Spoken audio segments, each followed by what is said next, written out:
आज हम लोग पढ़ेंगे कि लॉजिकल इक्विवेलेंसेस क्या है। ठीक है, तो पहले जान लेते हैं इसका डेफिनेशन क्या है। तो इसका डेफिनेशन है कि the compound statement P and Q are called logically equivalent if P biconditional Q is a tautology. Tautology का मतलब क्या है कि वो हमेशा ट्रू होगा।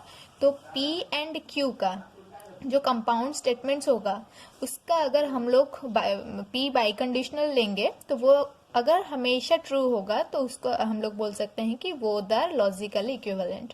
तो ये हम लोग को इतना समझ में नहीं आएगा। इसका और एक डेफिनेशन क्या है कि कंपाउंड प्रपोजिशंस मतलब स्टेटमेंट्स, ठीक है, that have same truth value. Truth value मतलब जो हम लोगों को एंड में टेबल में मिलता है, लास्ट वाले टेबल में ट्रू फॉल्स करके, तो वो जो ट्रूथ वैल्यू है जब सारे पॉसिबल केसेस में सेम होगा तो उसको हम लोग बोल सकते हैं कि वो लॉजिकली इक्विवेलेंट है।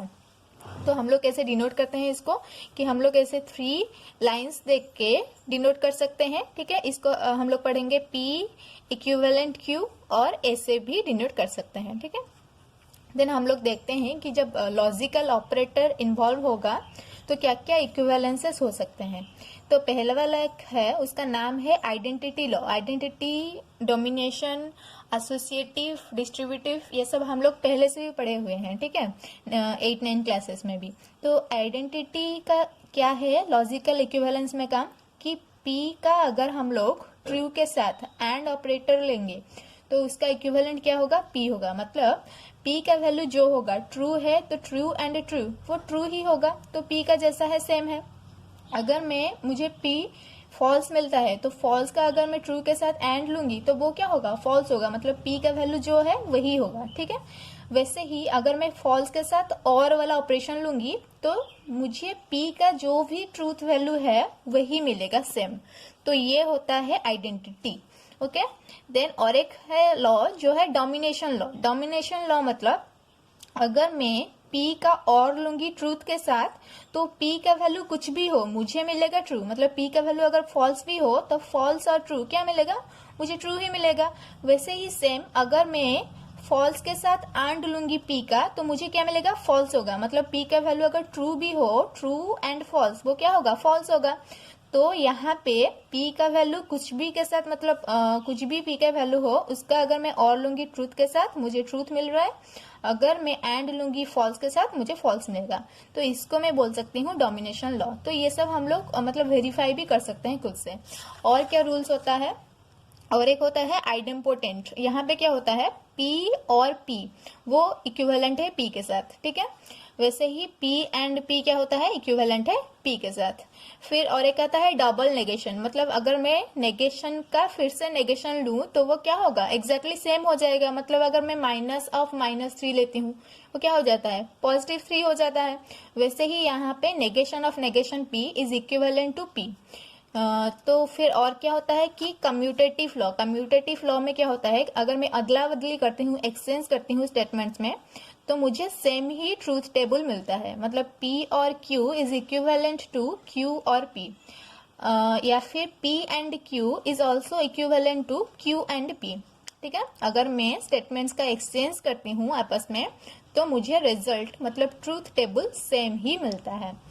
फिर आता है एसोसिएटिव लॉ। एसोसिएटिव लॉ क्या होता है, अगर मैं ब्रैकेट में जो ली हूँ उसका ट्रूथ टेबल पहले निकाल दी, फिर उसके बाद और एक स्टेटमेंट का निकाली और एक स्टेटमेंट के साथ, वो इक्विवेलेंट होगा किसके साथ, अगर ये दोनों को मैं ब्रैकेट में ले ली, इसका पहले ट्रूथ टेबल निकाली फिर उसके बाद P के साथ निकाली, वो सेम होगा। ठीक है, ये सब हम लोग खुद से प्रूफ कर सकते हैं। इसमें से एक मैं प्रूफ अभी कर दूंगी, आप लोग देखना, फिर खुद से बाकी सारा ट्राई करना। फिर और एक होता है कि De Morgan law. De Morgan law क्या होता है ना, नेगेटिव ऑफ, इन ब्रैकेट में क्या है, P and Q is equivalent to negation P और नेगेशन Q। ठीक है, वैसे ही नेगेशन ऑफ P और Q is equivalent to negation P and negation Q। Okay, then और एक लॉ होता है कि अब्जॉर्प्शन लॉ। इसमें क्या होता है कि P और ब्रैकेट में है P and Q is equivalent to P, वैसे ही P एंड ब्रैकेट में है P और Q is equivalent to P। Okay, फिर नेगेशन लॉ होता है, ये हो गया डबल नेगेशन। मतलब 2 बार अगर मैं नेगेटिव ले रही हूँ तो वो एग्जैक्टली सेम आ जा रहा है स्टेटमेंट के जैसा। यहाँ पे नेगेशन लॉ क्या है कि P और नेगेशन P हमेशा ट्रू होगा, P एंड नेगेशन P हमेशा फॉल्स होगा। ओके, इसमें से एक एग्जाम्पल देखते हैं, ठीक है। डी मॉर्गन लॉ देखते हैं। एग्जाम्पल क्या है कि डी मॉर्गन लॉ को हम लोग को प्रूफ करना है, तो कैसे प्रूफ करेंगे? डी मॉर्गन लॉ क्या है कि नेगेशन ऑफ ब्रैकेट में है P and Q is equivalent to negation P और नेगेशन Q। तो कैसे प्रूफ करेंगे कि हम लोग देखेंगे LHS का ट्रूथ टेबल क्या है, फिर देखेंगे RHS का ट्रूथ टेबल क्या है। अगर दोनों का ट्रूथ टेबल इक्वल हुआ तो हम लोग बोल सकते हैं कि ये इक्विवेलेंट है। तो पहले हम लोग लेते हैं LHS वाला ट्रूथ टेबल। तो P और Q का क्या क्या पॉसिबल कॉम्बिनेशन हो सकता है, वैसे ही same true true, true false, false true, false false. Then हम लोग देखेंगे कि P एंड Q, ठीक है, P एंड Q का रिजल्ट क्या होता है। अगर दोनों ही ट्रू हुआ तो ट्रू होगा, वरना बाकी सारे जगह पे फॉल्स होगा। तो ये ट्रू ट्रू ट्रू हो गया और बाकी सारे जगह पे फॉल्स हो गया। फिर हम लोग लेंगे negation of P and Q। तो ये वाला ट्रू है, बाकी सारा फॉल्स है, तो यहाँ पे नेगेशन क्या होगा, ये वाला का फॉल्स आ गया और बाकी सारा का ट्रू आ गया, ठीक है। LHS का ट्रूथ टेबल निकल गया। फिर हम लोग देखेंगे कि RHS का ट्रूथ टेबल क्या होगा, ठीक है। तो अभी RHS का क्या होगा, वैसे ही सेम में ले ली P और Q का combination, true true true false, false true, false false. Then negation P और नेगेशन Q निकालना होगा। तो नेगेशन P क्या होगा, ट्रू का होगा फॉल्स, ट्रू का होगा फॉल्स, फॉल्स का होगा ट्रू, फॉल्स का होगा ट्रू। देन नेगेशन Q क्या होगा, ट्रू का फॉल्स, फॉल्स का ट्रू, ट्रू का फॉल्स, फॉल्स का ट्रू। देन मुझे क्या चाहिए, नेगेशन P और नेगेशन Q। तो नेगेशन P और नेगेशन Q क्या होगा कि फॉल्स और फॉल्स का और क्या होगा, फॉल्स ही होगा, क्योंकि दोनों फॉल्स है। अगर दोनों में से एक भी ट्रू होगा तो मुझे वैल्यू क्या मिलेगा, ट्रू मिलेगा। तो ये दोनों में एक ट्रू है तो ट्रू, ये दोनों में भी ट्रू है तो ट्रू, दोनों ट्रू है, ट्रू, ठीक है। तो यहाँ पे चेक करो कि LHS में जो ट्रूथ टेबल मुझे मिला था वो पूरा एग्जैक्टली सेम है ये टेबल के साथ। तो हम लोग अभी बोल सकते हैं कि दोनों इक्विवेलेंट है, ठीक है, हेंस प्रूफ्ड। ठीक है, अभी हम लोग देखते हैं कि logical equivalences using conditional statements. Conditional statements क्या होता है, जहां पे कुछ कंडीशन रहता है। If P then Q, if P then Q में क्या होता था, अगर पहला वाला ट्रू है सेकेंड वाला फॉल्स है तो हम लोग उसको फॉल्स लेते थे, वरना बाकी सारे जगह पे वो ट्रू होता था, ठीक है। तो इसका क्या इक्विवेलेंस है, वहां पे भी मैं बताई थी कि नेगेशन P कंडीशनल Q के बदले में हम लोग ये वाला यूज कर सकते हैं, नेगेशन P और Q, ठीक है। तो यहाँ पे हम लोग वो प्रूफ कर सकते हैं। और उसके साथ साथ और भी कई रूल्स है, जैसे कि P conditional Q is equivalent to negation Q conditional negation P। और एक क्या होता है कि P और Q is equivalent to negation P conditional Q। P and Q is equivalent to negation of P conditional negation Q। और ये क्या होता है कि negation of P conditional Q is equivalent to P and negation Q। और भी ये सब उसका रूल्स होता है, ठीक है। ये सब एक बार देख लो, ये सब खुद से ट्राई करना, मैं एक एग्जाम्पल देख के समझा रही हूँ, तो बाकी सब तुम लोग ट्राई करना, ठीक है। एक एग्जाम्पल लेते हैं और एक एग्जाम्पल देख लेते हैं, ठीक है।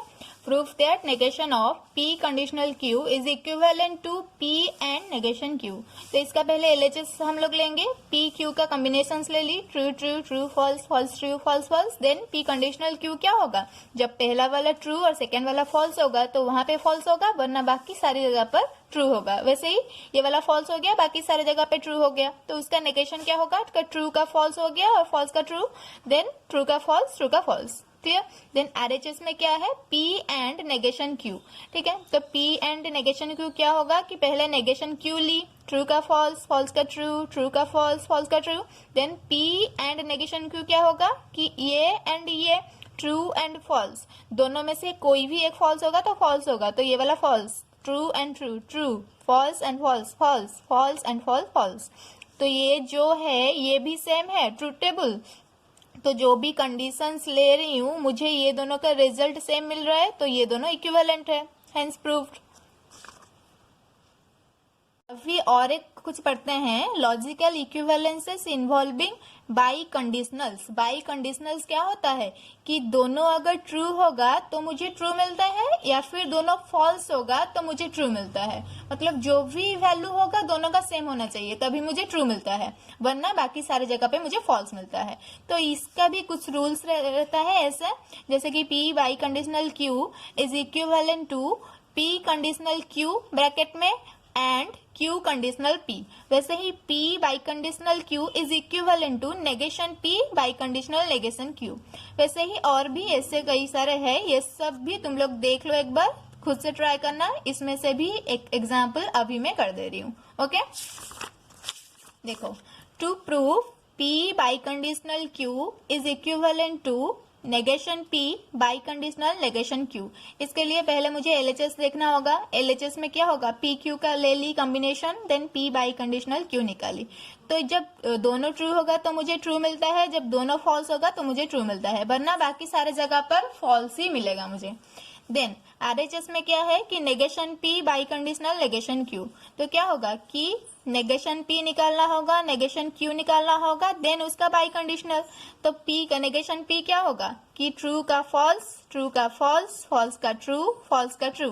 देन नेगेशन Q क्या होगा, ट्रू का फॉल्स, फॉल्स का ट्रू, ट्रू का फॉल्स, फॉल्स का true. Then negation P biconditional negation Q। तो ये दोनों जब दोनों ही ट्रू होगा तो मुझे ट्रू मिलेगा, या फिर दोनों ही फॉल्स होगा तो मुझे ट्रू मिलेगा। तो यहाँ पे दोनों ही फॉल्स है तो मुझे क्या मिला, ट्रू। यहाँ पे फॉल्स ट्रू कॉम्बिनेशन है तो फॉल्स, ट्रू फॉल्स तो फॉल्स, ट्रू ट्रू दोनों ट्रू तो ट्रू। हेंस यहाँ पे जो मुझे ट्रूथ टेबल मिला है, सेम यहाँ पे भी मुझे वही ट्रूथ टेबल मिला है। तो ये दोनों स्टेटमेंट्स इक्विवेलेंट है, हेंस प्रूव्ड। ओके।